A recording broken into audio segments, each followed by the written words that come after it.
The broadcast is now starting. All attendees are in listen-only mode. Buenos días a todos, mi nombre es Jonathan Vázquez, hago parte del equipo de Software One Colombia y México.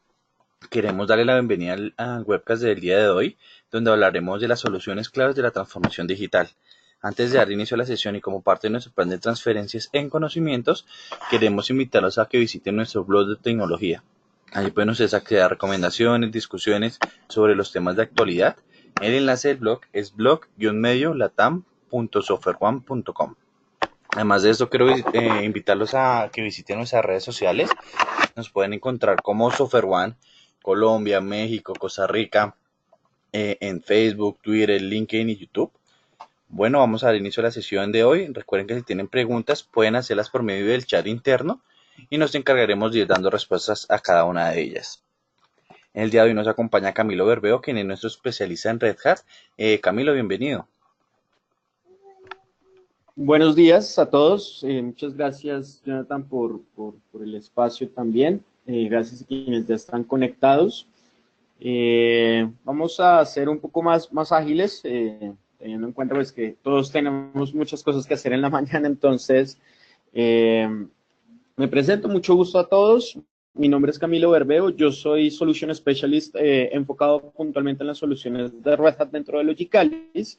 Y pues como ya tienen el previo de nuestro webcast, pues hoy vamos a hablar puntualmente de cuáles son los pilares de transformación digital y cuáles son esos retos que tenemos que afrontar para poder llegar a tener una estrategia de transformación digital exitosa. Entonces, pues demos inicio. A mí me gusta pues arrancar con un contexto siempre, así que pues no va a ser esta la excepción y me gusta tener el contexto de TI. Y me parece interesante porque preparando esta presentación, cuando estaba buscando iconos en internet, puse tecnologías de la información o information technology y el primer icono que me salía y uno de los que más se repetía era este que tenemos acá. Y era muy curioso porque estaba muy asociado, los otros iconos que salían estaban muy asociados con call centers, con los iconos de soporte técnico, y me pareció interesante porque, por lo visto, a pesar de que las áreas de TI ya tienen una función bastante diferente dentro de las compañías, aún se tiene una concepción de que TI es un área a la que me refugio o a la que tengo que contactar cuando estamos buscando algo de soporte técnico o cuando algo en la operación falla. Y eso está muy asociado a que TI, desde hace muchos años, desde hace más de una década, tenía como misión, así como las compañías tienen su misión y su visión, tenía como misión y como meta construir una infraestructura tecnológica que fuera robusta, que fuera estable, que garantizara la continuidad en la operación del negocio.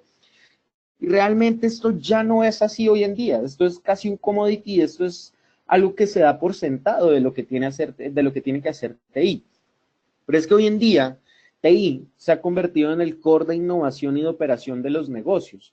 Las compañías han tenido que apoyarse en TI para cualquier componente de su operación, de sus procesos de innovación, de sus procesos críticos. Cada decisión que se toma en cualquier área de la compañía tiene generalmente un componente de tecnología alrededor de ello. Entonces, TI se ha convertido en este core que mencionamos. Y es importante y se ha convertido en el core porque es en este punto donde está la ventaja competitiva en el mercado para una compañía. Y para entenderlo mejor, seguramente esto ya lo han visto muchas veces y es entender quiénes son esos nuevos líderes de mercado. Y es que es un punto importante porque vemos, por ejemplo, compañías que han entendido muy bien qué es la transformación digital.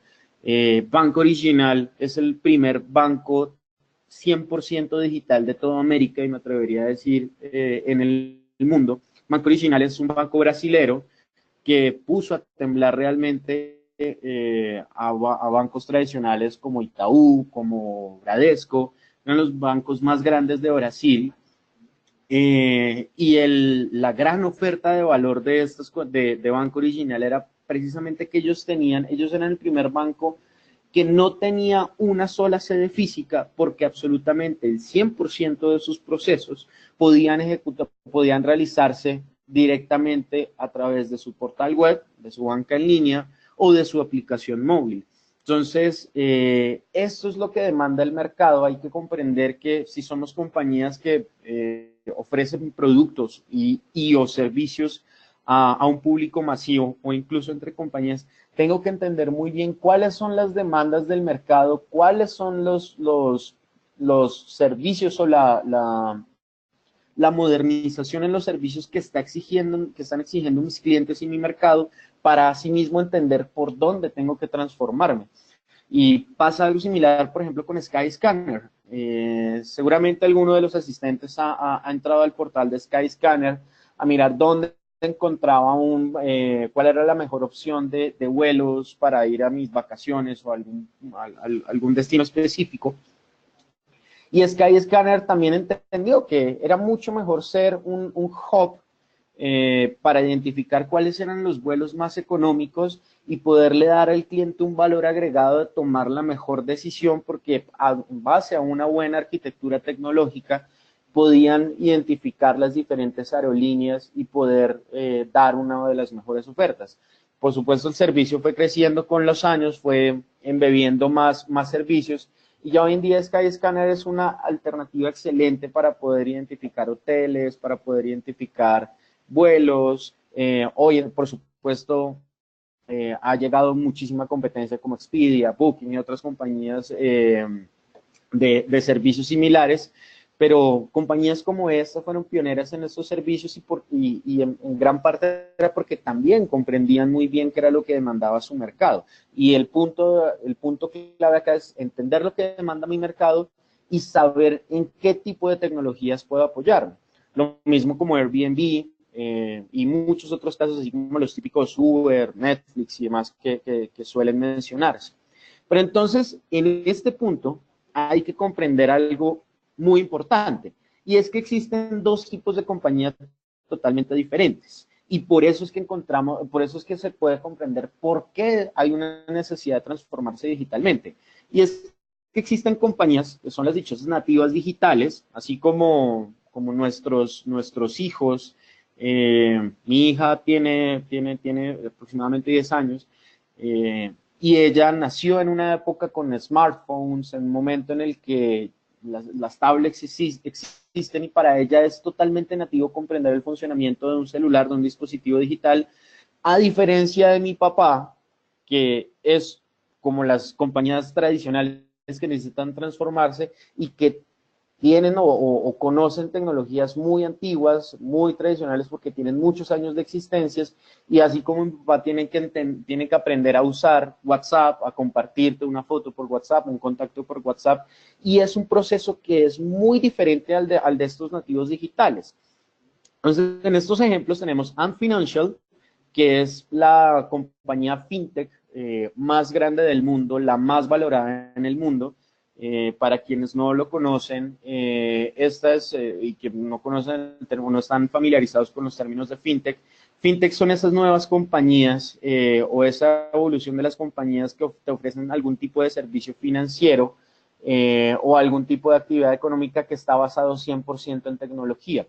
Fintech, Ant Financial puntualmente es una compañía que hace parte de Alibaba, y es una de las compañías de crédito y de servicios de cartera más grande, es la más grande de toda China en servicios digitales. Entonces, ¿qué pasa con compañías como Ant Financial, como Airbnb, como Banco Original? Estos nativos digitales son compañías, por un lado, que arrancaron con un gran músculo financiero o que fueron startups que compraron otras compañías muy grandes, y en el momento en el que empezaron a diversificar sus servicios, pues ellos, por ejemplo, arrancaron con un cloud ready, no tenían un data center muy grande, tenían un data center muy pequeño y todos sus servicios estaban dispuestos en la nube. Eso significa que desde el momento en el que ellos conciben sus primeras arquitecturas, ya están montados en un esquema de IaaS, de infraestructura como servicio, ya tienen una plataforma como servicio, e incluso sus soluciones para que puedan ser usadas por terceros están montadas en algún modelo tipo SaaS. igual también se puede ver como son compañías como Salesforce, por ejemplo. Por otro lado, pues ellos ya tienen una arquitectura totalmente clara de microservicios, de APIs que son consumibles, cómo se integran ellos contra o consumen APIs de otros portales, de otros servicios que son complementarios a ellos. Y este es un punto importantísimo porque aquí se empieza a ver la eficiencia operativa que tiene una compañía. Entonces, tienen este componente. Cuando desarrollan internamente, ya están trabajando sobre containers, así que ellos ya tienen la escalabilidad que muchas compañías no tienen, están haciendo un mejor uso de sus recursos de infraestructura y de plataforma, ¿sí? Y tienen metodologías de desarrollo muy ágiles, están trabajando en DevOps, no tienen ningún problema de saltos entre ambientes, cada vez que desarrollan pasan a pruebas de una forma eficiente, pasan a QA o a test o a preproducción rápidamente y tienen un time to market mucho más corto que el de cualquier otra compañía. Y eso es una ventaja gigantesca a nivel comercial y a nivel de mercado. Entre más rápido desarrollas, tienes metodologías Scrum, pero no tienes ningún tipo de cuello de botella, significa que desarrollas y sacas servicios de una forma mucho más ágil que cualquier otro tipo de compañía, especialmente de aquellas que tienen que transformarse. Y hablando de esas compañías que se tienen que transformar, pues compañías como Bradesco, en Colombia, pues muchos jugadores del sector bancario, por ejemplo, del sector de retail, que son compañías de mucha tradición en Colombia, ellos están hablando de infraestructuras híbridas porque vienen de tener data centers gigantescos, de tener data centers de contingencia, están mirando que suben a la nube, algunos ya tienen algunas cosas en nube y tienen infraestructuras híbridas, eso trae ventajas y también desventajas. Tienen un IaaS y un PaaS que está en construcción en gran parte, vienen de trabajar con Tier Apps o aplicaciones de capas múltiples, entonces tengo que preocuparme de los frentes de bases de datos, de los frentes de servidores de aplicaciones, de las capas de presentación para los usuarios finales. Ya tienen por lo menos una arquitectura SOA que se viene hablando desde hace mucho tiempo o están finalizando apenas su construcción, su implementación total. Algunas compañías ya mucho más avanzadas están teniendo en cuenta ese time to market que tienen que acortar bastante, pues están trabajando ya, tienen metodologías Scrum a nivel de desarrollo, pero aquí también vienen muchos problemas. En el último año y medio, 2 años, acá dentro de Colombia por lo menos he visto y acompañado varios proyectos que están enfocados precisamente en el momento en el que nos sentamos a hablar, y compañías muy grandes de servicios, de tecnología, de comunicaciones, de retail, que nos hemos sentado y nos han dicho, Camilo, tenemos un problema y es que invertimos muchos millones de pesos o cientos de dólares en desarrollar nuestras metodologías Scrum. Ahora somos muy eficientes desarrollando, desarrollamos aplicaciones y soluciones mucho más, que tienen mucho más claro el consumo de la forma en cómo la consumen los usuarios, pero cuando necesitamos hacer releases, cuando sacamos un producto nuevo, nos piden que el producto salga en junio y lo estamos sacando en agosto, en septiembre, porque cada uno de los saltos a los diferentes ambientes para finalmente llegar a producción nos toma demasiado tiempo por problemas de aprovisionamiento, por falta de integración entre los equipos, etc., etc. Entonces, aquí vemos uno de los retos de por qué transformarse digitalmente es necesario, pero también entendemos por qué es tan difícil hacerlo, ¿sí? Y por qué estas compañías que vemos acá arriba, los nuevos líderes de mercado, los líderes de transformaciones de mercados, han sacado una ventaja tan grande en el medio y se han posicionado tan rápidamente. Es esta diferencia tan grande en sus servicios, en su forma de operar, la que les ha dado esa ventaja y la que ha empezado a alegar muchas compañías tradicionales o que incluso ha llevado a muchos a la quiebra. Ya todos conocen el caso de Netflix y Blockbuster, que en algún momento Netflix en sus inicios quiso aliarse con ellos y Blockbuster quiso quedarse en su modelo tradicional, no tuvieron la capacidad de repensar o de entender cómo iban a evolucionar su mercado tradicional y terminaron muriendo hace 3 años cuando quebró por completo, quebró por completo Blockbuster. Entonces, esto no es un punto menor, hay que entenderlo muy bien, pero entonces tenemos que comprender que desde el lado tecnológico, y por eso es que por eso es que TI ahora es el core de innovación y de operación del negocio, pues tiene que plantearse muy bien cuál es esa arquitectura o cuál es la arquitectura adecuada que hay que empezar a construir para afrontar de una mejor manera o de forma más eficiente ese proceso de transformación digital. Entonces, yo siempre hablo de 3 pilares principales, hay más, hay secundarios, pero todo parte desde acá. Por un lado, tenemos que repensar la infraestructura tradicional que tenemos. Cloud ya desde hace un tiempo fue una realidad, ya nadie es escéptico frente a cloud. Ya, por ejemplo, en Colombia se quitaron o se desbloquearon muchas puertas y muchos obstáculos que habían con respecto a sacar información. Hasta hace 2 años había un montón de leyes que nos impedía poder sacar la información del banco, la información de finanzas de la compañía. Y esto es una realidad porque, pues, obviamente, comprar hardware hace mucho tiempo dejó de ser una alternativa para una compañía o de ser un foco para una compañía. Porque los ciclos de renovación tecnológica que se hacían en promedio cada 5 años, con todo este boom de globalización, de modernización, ya los fabricantes primero se empezó a desarrollar tecnología mucho más rápido, evolucionar la tecnología mucho más rápido, esos ciclos de renovación se acortaron de 5 años a 3 años.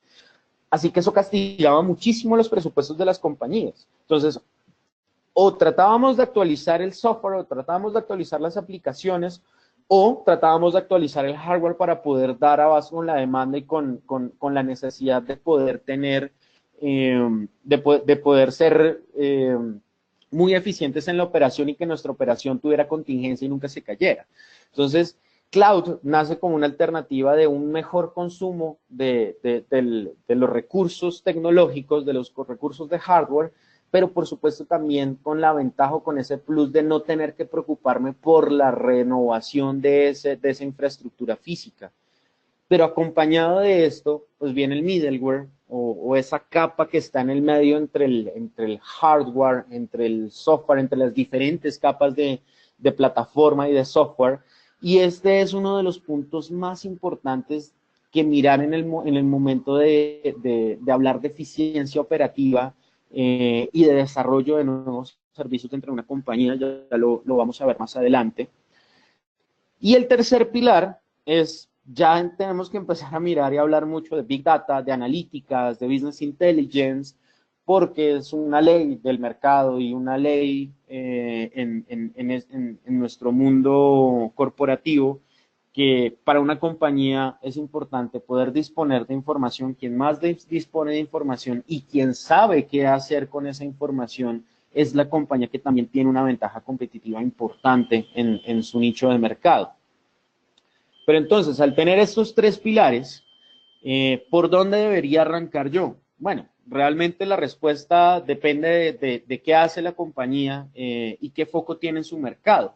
Si soy una compañía de telco, es muy probable que para mí sea más importante enfocarme en cloud y en infraestructura para poder desarrollar nuevos servicios, si soy un data center, que enfocarme muy fuertemente en middleware o en big data o en analíticas. Eso podría ser, por ejemplo, en el caso de una telco o un prestador de servicios tipo cloud, pues la analítica es importante como una segunda fase para entender mejor cómo sus clientes consumen sus servicios.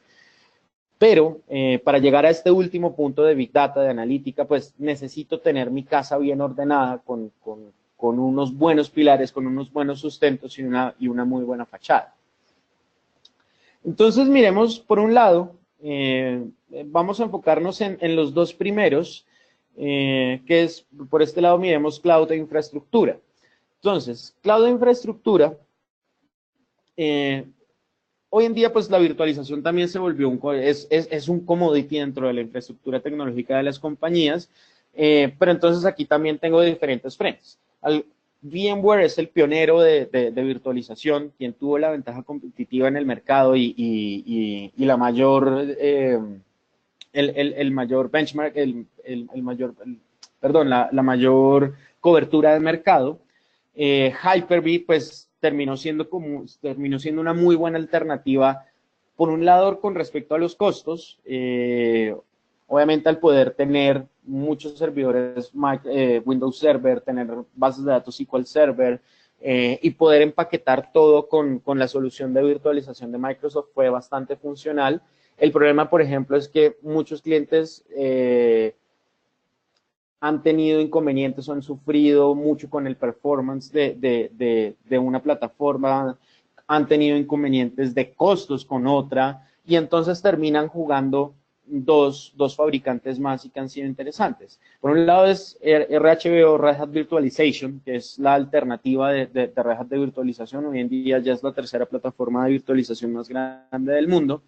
Que está basado netamente en open source y se plantea como una alternativa muy interesante a nivel de costos por las ventajas que existen al consumir tecnologías open source, que también ya vamos a ver un poco más a fondo esto en unos slides adelante.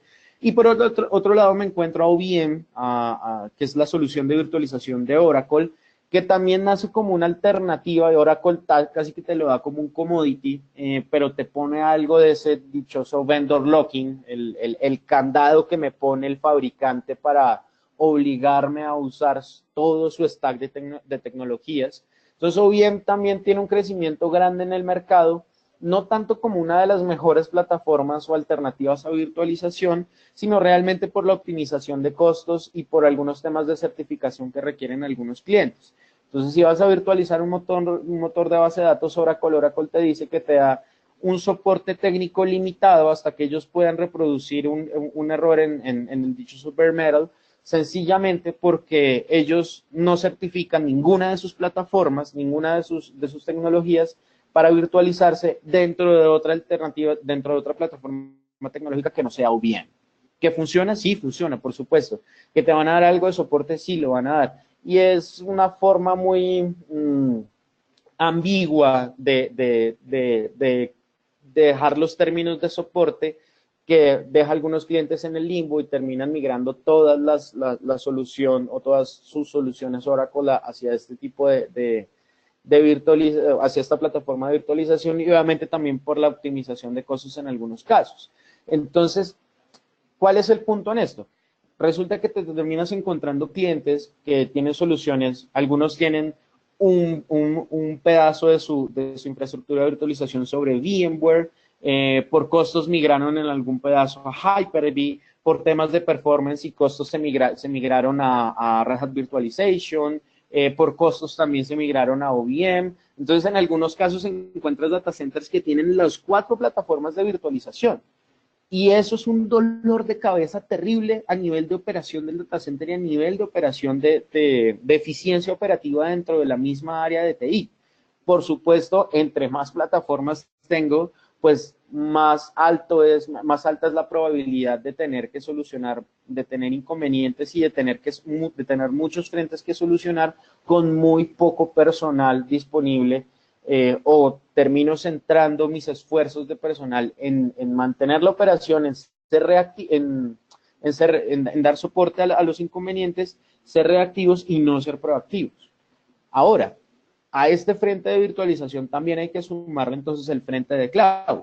Entonces encontramos que cloud, hoy en día las dos plataformas más reconocidas y más posicionadas son AWS y Azure.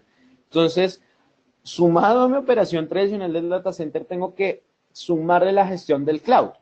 Claro, cloud generalmente no afronta tantos inconvenientes de fallos de la infraestructura, precisamente por la alta redundancia, por las grandes ventajas que brinda, pero entonces sí también sí me va a implicar también tener cierto desgaste de tiempo en la operación y en la gestión de esta cloud. Entonces, al tener todos estos frentes, necesito mirar también, se plantea como una necesidad para mí tener, por un lado, una gestión gestión centralizada, ya no de mi data center, sino de todo mi ecosistema de infraestructura que en muchos casos es híbrida, debería o necesito de alguna forma poder empezar a automatizar muchos de los procesos que hago manuales o que yo no debería tener un ingeniero que tiene un cierto costo salarial para hacer trabajos que denominamos como trabajos de chiromático, ¿sí? Y queremos automatizar muchas de las cosas de mi infraestructura y de mi operación. Por supuesto, debería poder construir una cloud híbrida y que no sea un dolor de cabeza poderla administrar o tener muchos frentes que administrar.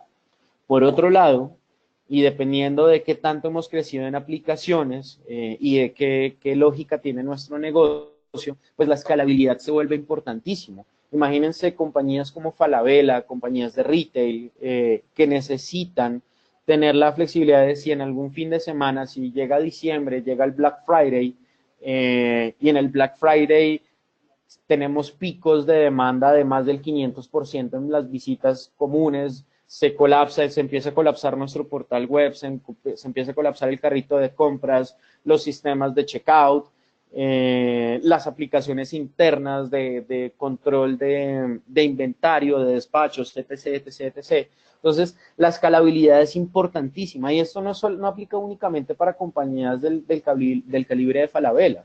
Imaginemos las universidades. Y en el caso de las universidades es algo muy particular porque todas afrontan lo mismo. Y es que en el sector educativo hay una aplicación o un componente de sus ERPs universitarios que se usan solamente 2 veces al año, pero durante 1 o 2 semanas tienen un pico de demanda increíble que son las aplicaciones para inscripción de materias o inscripción de matrículas de los estudiantes. Es increíble la alta demanda que tienen en 2 semanas y no puede una universidad darse el lujo de decir, ok, compramos un montón de infraestructura para poder dar abasto a esto, pero lo usamos en total 4 semanas en el año, 2 veces en el año, ¿y qué hacemos con la infraestructura el resto del año? Necesito poderle dar una mejor utilización a esa infraestructura o subirme a una cloud, o en el dado caso tener escalabilidad. Debería yo ya tener la posibilidad de hablar en containers porque las aplicaciones ya están evolucionando, muchas aplicaciones nuevas ya también son nativas para containers. Y por otro lado, si yo soy una compañía que tiene muchas aplicaciones propias, desarrolladas in-house, pues debo estar pensando en DevOps, en poder hacer integración continua y continuous delivery, entrega continua, para poder ser más ágiles precisamente en esos tiempos de time to market, de poder desarrollar mis aplicaciones, pasarlas rápidamente por los diferentes ciclos de sus ambientes para llegar a un proceso productivo.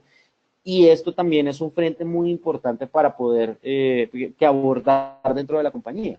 Entonces, ¿qué alternativas tengo acá? Por el lado de gestión centralizada, automatización y la creación de una cloud híbrida, por lo menos desde nuestro portafolio, y somos muy pocos fabricantes los que podemos darnos el lujo de tener una plataforma como CloudForms, donde yo puedo brindar o asegurarle al cliente que desde una única plataforma yo voy a poderle gestionar su VMware, su Hyper-V, su Red Hat Virtualization, lo que tenga en nube, sea en AWS, sea en Azure o incluso en Rackspace. Desde esta plataforma voy a poder controlar o gestionar gran parte de las funciones de automatización, de despliegue de máquinas, de configuración de plantillas, de análisis de lo que sucede en la plataforma. Puedo hacer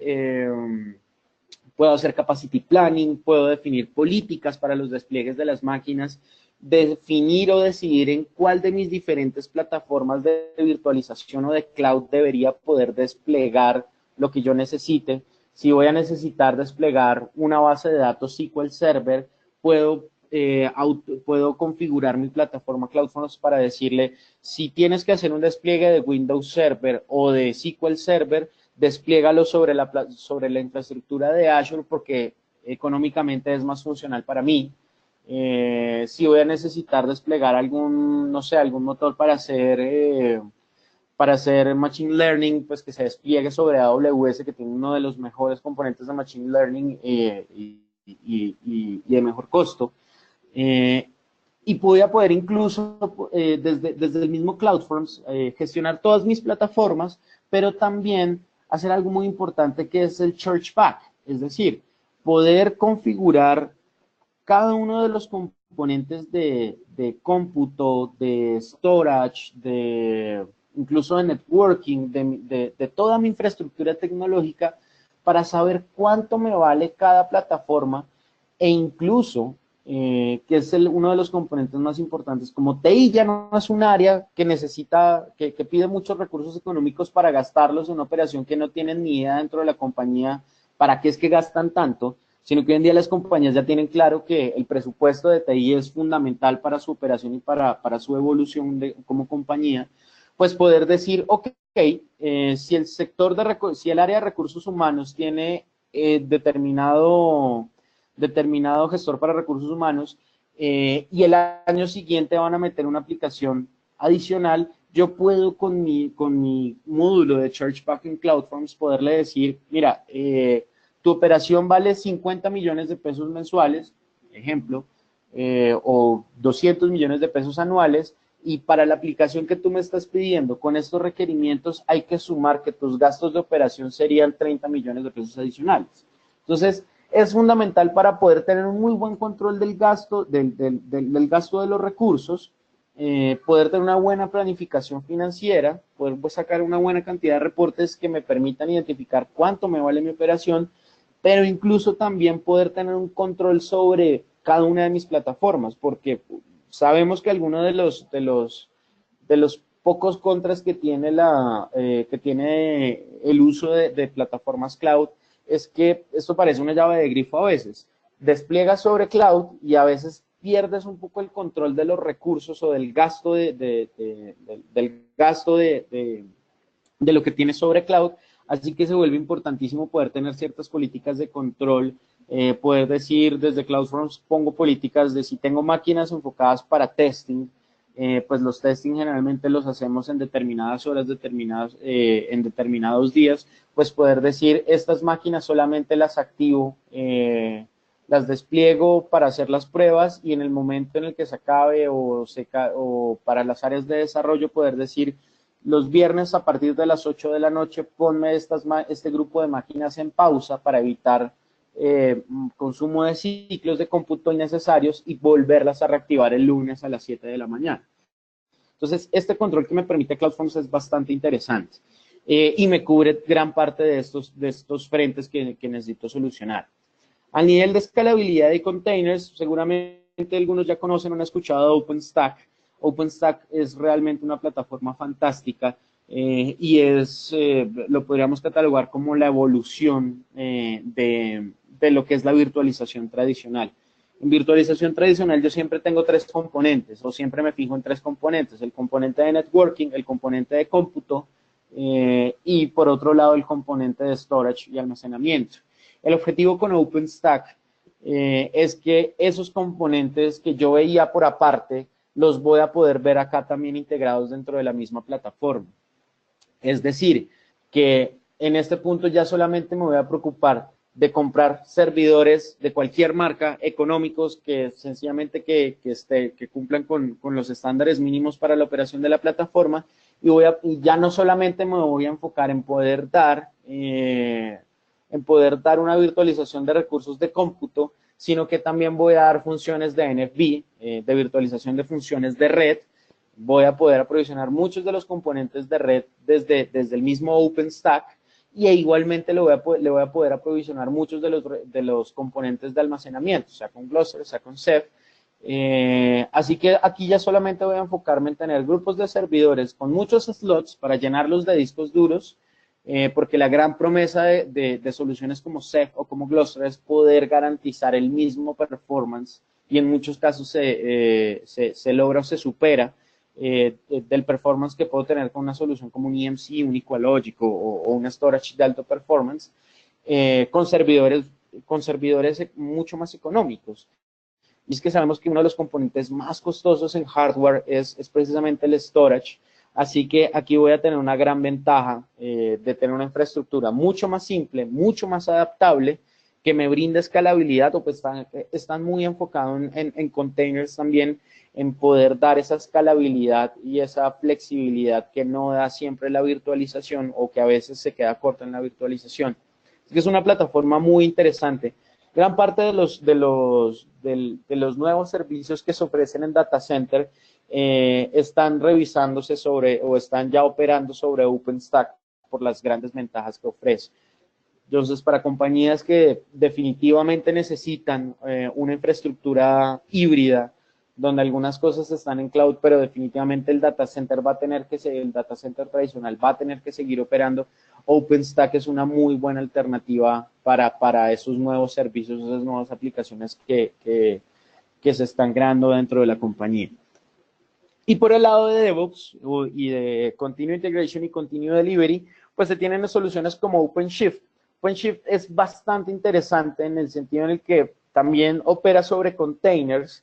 En sus diferentes versiones me permite aprovisionar, básicamente el objetivo acá es poder aprovisionar rápidamente máquinas, sea para un ambiente de desarrollo, para un ambiente de pruebas, para un ambiente de QA o para un ambiente productivo, donde yo ya tengo preconfigurado la máquina necesaria. Si yo para desarrollo voy a necesitar un servidor RHEL 7.1 que tenga JBoss 6.4 por debajo, con una JDK específica, con una configuración específica, yo voy a poder configurar como esas plantillas dentro de OpenShift y automatizar el despliegue de esas plantillas en 5 o 10 minutos, dependiendo qué tan compleja es la configuración de la máquina, y lo voy a poder hacer desde la misma área de desarrollo. Yo puedo darle diferentes menús o catálogos de máquinas a los diferentes equipos para que ellos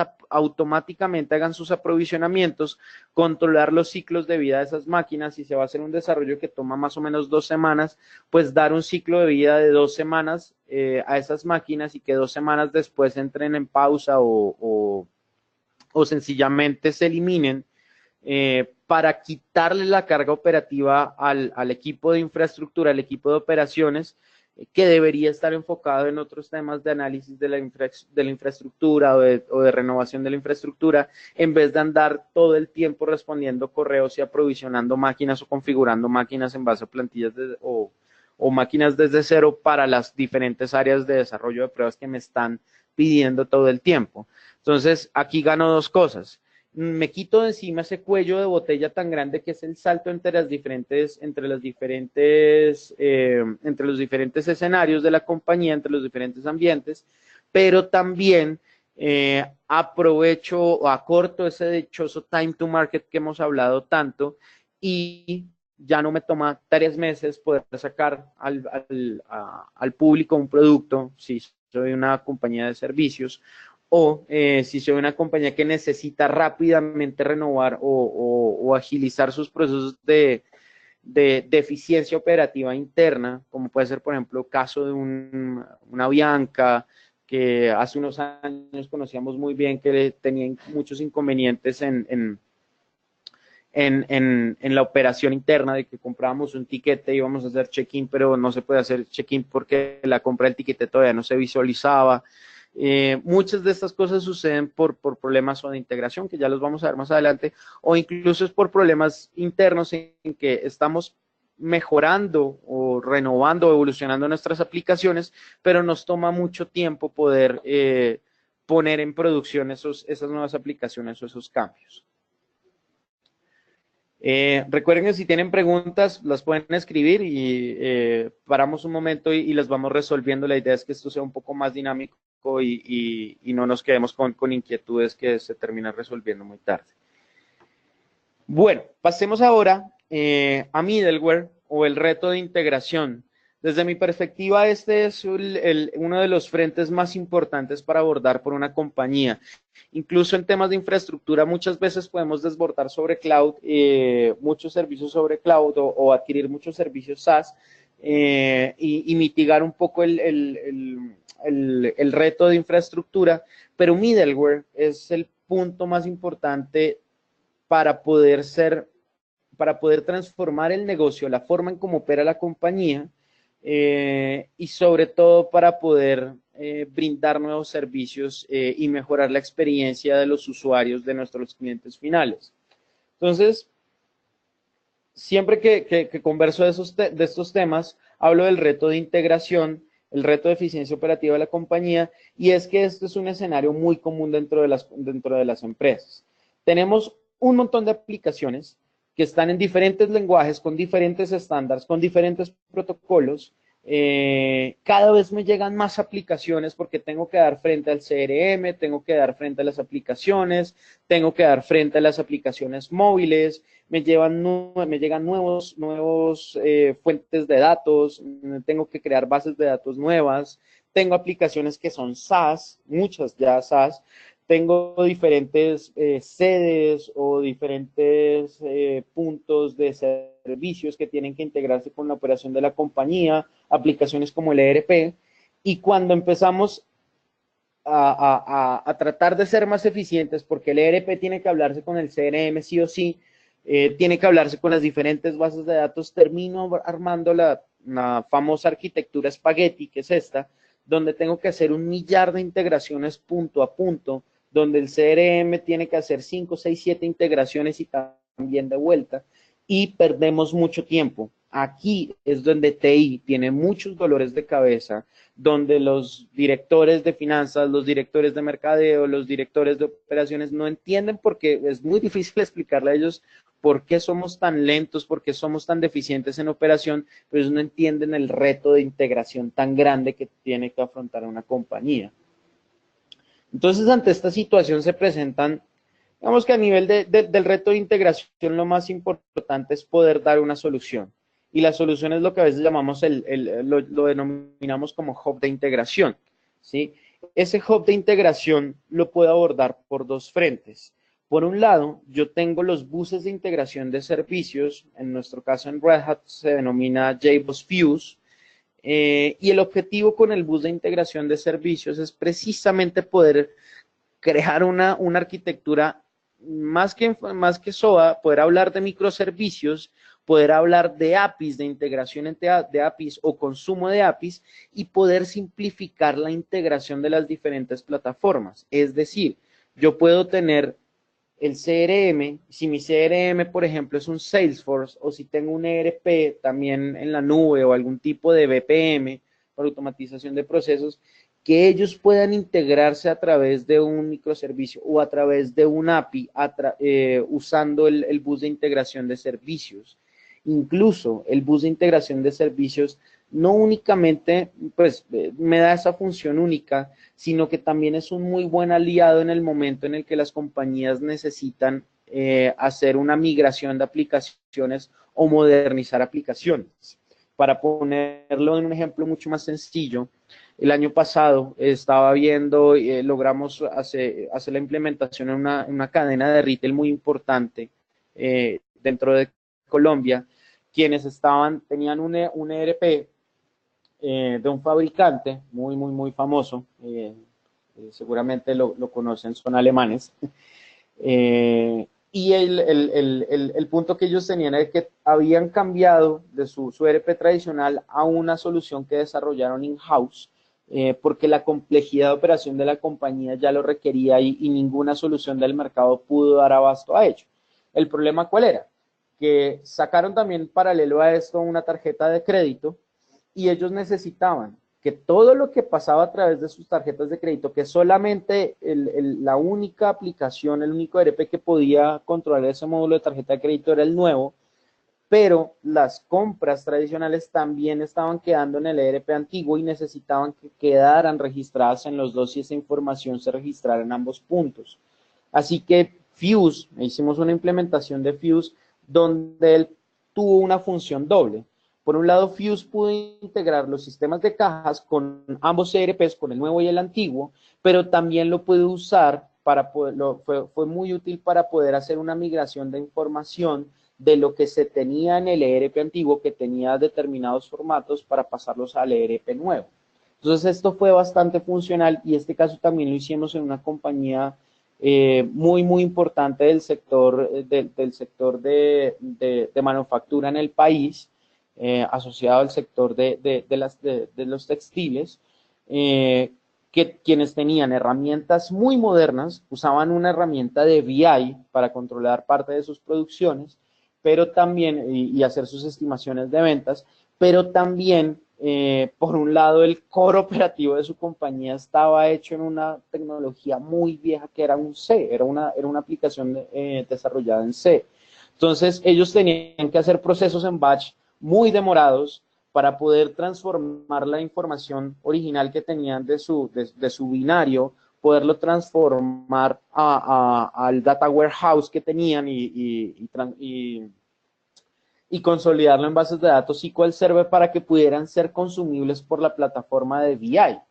Estos eran procesos que les tomaban a ellos entre 8 y 10 horas todos los días, y el problema es que podía fallar fácilmente 1, 2, 3 veces en el mes, lo que les implicaba pues, retrasos muy grandes en producción, en distribución, en sus comités de ventas, en sus tomas de decisiones, y la mejor forma de solucionarlo fue a través de este bus de integración de servicios. Perdón. Ahora, si yo ya tengo un bus, ya muchas compañías han invertido en este tipo de tecnologías, el otro frente, para dar paso es la integración de los datos. Muchas veces el bus no es la solución más funcional porque tengo muchos hilos de información, incluso que a veces son consumidos por terceros, y necesito de alguna forma integrar o crear nuevas bases de datos o nuevas vistas de datos que usan diferentes fuentes de información. Entonces, soluciones como Data Virtualization lo que me permiten a mí es, en vez de seguir gastando mucho dinero en licenciamiento de bases de datos, de clusters de datos, es virtualizar mis datos, hacer recurso básicamente de caché y de RAM para poder virtualizar, para crear vistas de datos que pueden estar conformadas, no importa si en mi base de datos una SQL Server, otra es Oracle, otra es DB2, otra es PostgreSQL, otra es un Data Warehouse o un mainframe. Lo que yo voy a poder hacer con Data Virtualization es, en máquinas virtuales, desplegar grillas de datos diferentes, de diferentes hilos de información, donde yo tomo la metadata, hago una capa de construcción de datos o de depuración de datos, si es una base, por ejemplo, para un call center, que tiene una campaña específica para, no sé, actualización de datos de clientes de tarjetas de crédito de un banco, pero las tienen en diferentes hilos de información. Sencillamente, en vez de pegarle tantas consultas, pegarle consistentemente al motor de base de datos para hacer consultas, sencillamente crear una vista de datos, entregársela al call center, y una vez terminan la campaña en el día, los datos que se actualizaron, mandarlos de vuelta a los hilos de información originales, actualizar el dato puntual, y la vista persistente de datos pues la dejo virtualizada para un fin específico. Esto también tiene una función muy importante porque me permite generar una capa de aislamiento de los datos y no dar acceso a los datos primarios, a la fuente de datos primaria, o tener que crear réplicas de bases de datos, pues que no me vayan a ver con los datos específicos y cerrados, que me vayan a comprometer algún tipo de acceso o algo, o me vayan a comprometer información confidencial de la compañía. Entonces, estas son dos soluciones que funcionan muy bien entre ellas. ¿Cuál de ellas usar? Pues depende también de cada caso particular y cada necesidad que tenga la compañía como tal. Ahora, ya para ir dando paso al cierre, ¿por qué hacerlo con open source? ¿O por qué hacerlo perdón, se me salió la presentación.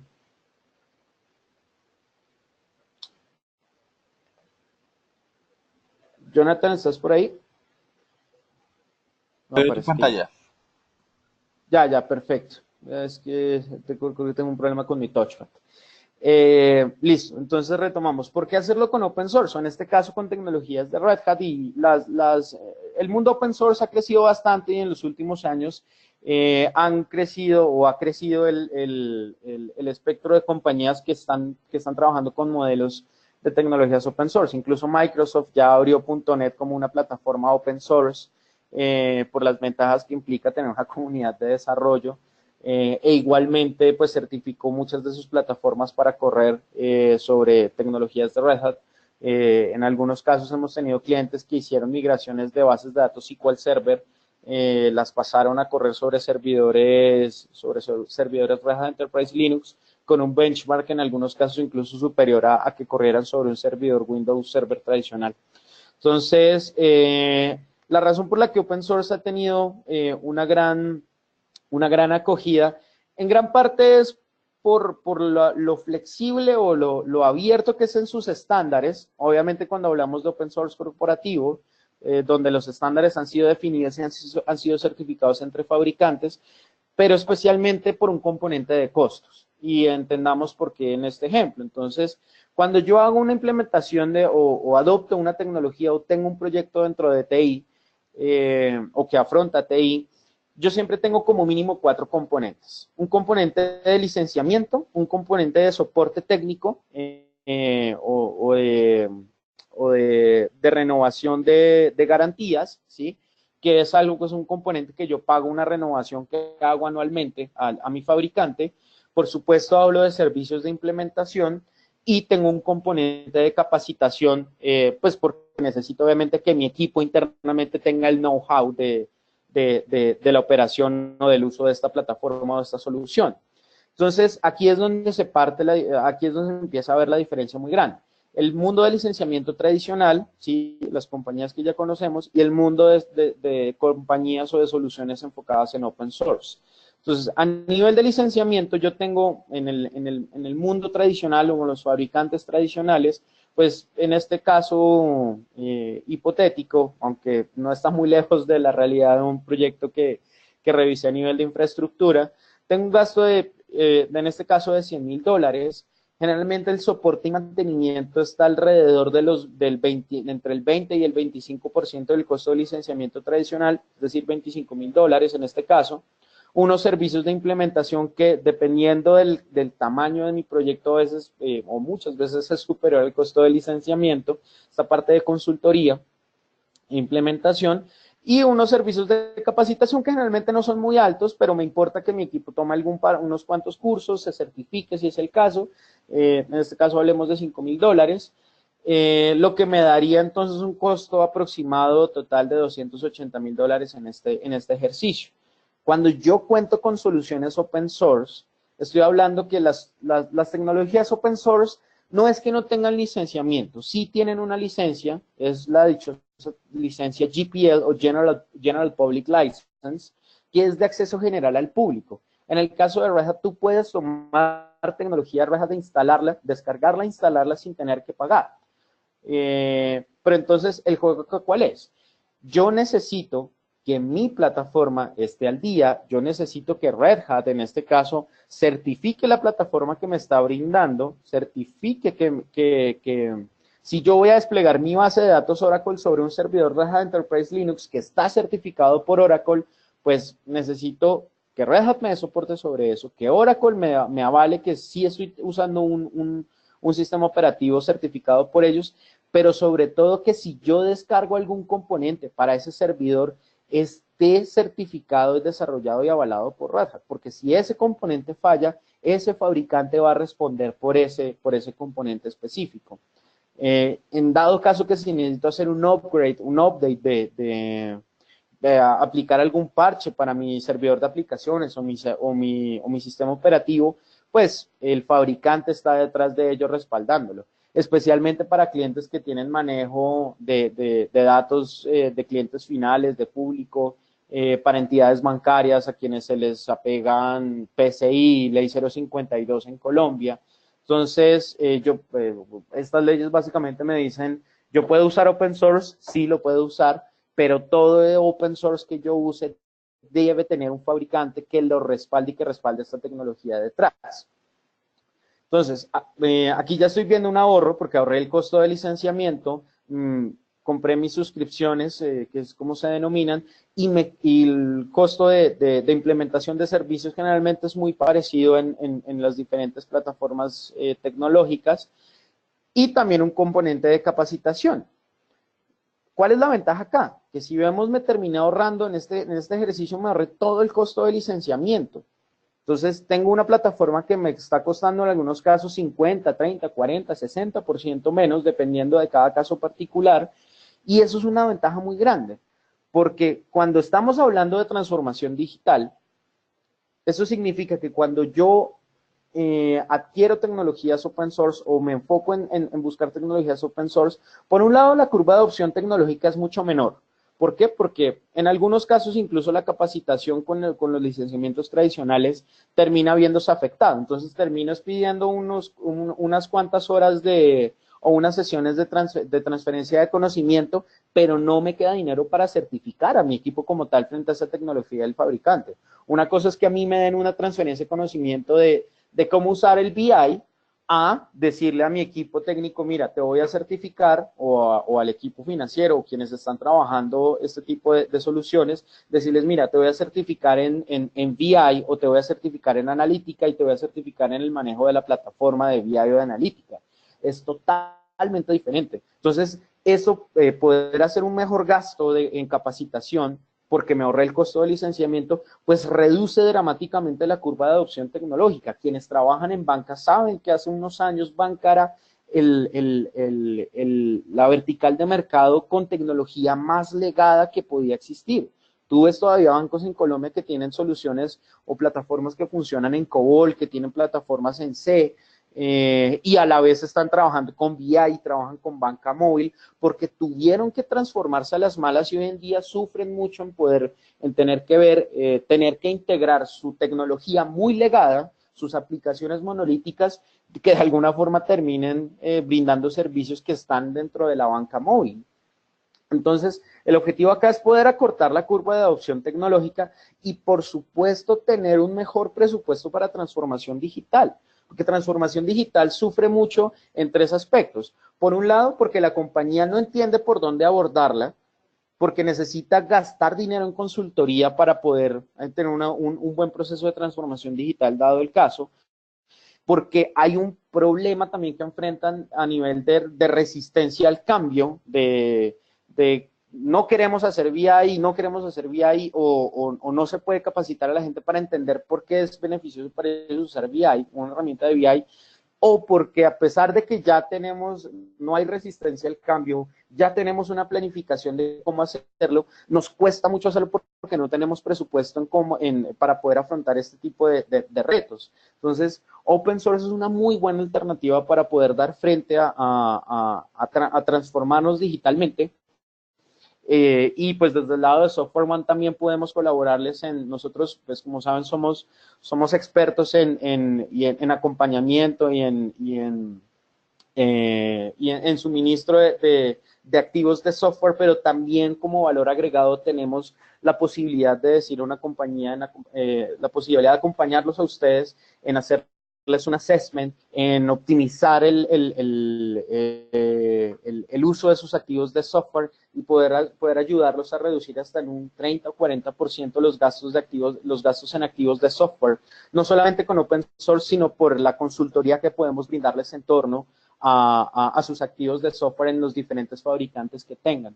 Entonces, es aquí donde open source y donde Software One con soluciones open source y licenciamientos tradicionales puede acompañarlos a ustedes para poder afrontar estos pilares de transformación digital y ayudarlos en todos estos procesos de transformación de sus compañías o digitalización de sus mercados.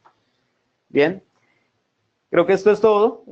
Me pasé 5 minutos, pero creo que pues abarcamos gran parte de los temas que se querían mirar acá. Si alguien tiene preguntas, puede abrir su micrófono o hacerlas a través del chat con Jonathan. Perfecto. Es que como le decía Camilo, la idea es que pues, nos puedan compartir sus preguntas por medio del chat. Si quieres, Camilo, damos un minuto de espera para ver Claro tus que sí. preguntas, ¿vale? Dale.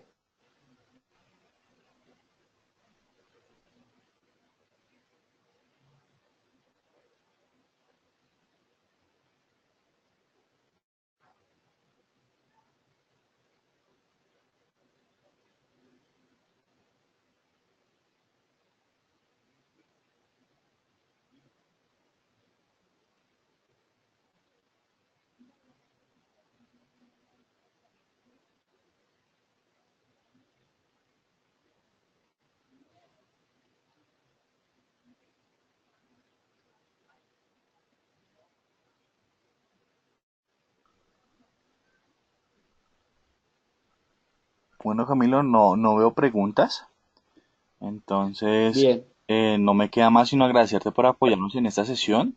Recuerden que si tienen algún tipo de pregunta, solicitud, sugerencia, pueden escribirnos al correo electrónico info.co@softwareone.com. De igual forma pueden ingresar a nuestro blog de tecnología como les indica al principio de la sesión. En la ventana Contáctenos. También pueden encontrar la grabación de este webcast en el blog para las personas que de pronto se conectaron tarde. De igual forma los invito a diligenciar la encuesta que saldrá a finalizar este webcast. Su opinión es muy importante para nosotros. Y una vez más, gracias por confiar en Software One, su área de negocios. Camilo, muchísimas gracias por apoyarnos. gracias Jonathan y gracias a todos los que asistieron, que estén muy bien. Bueno, hasta luego.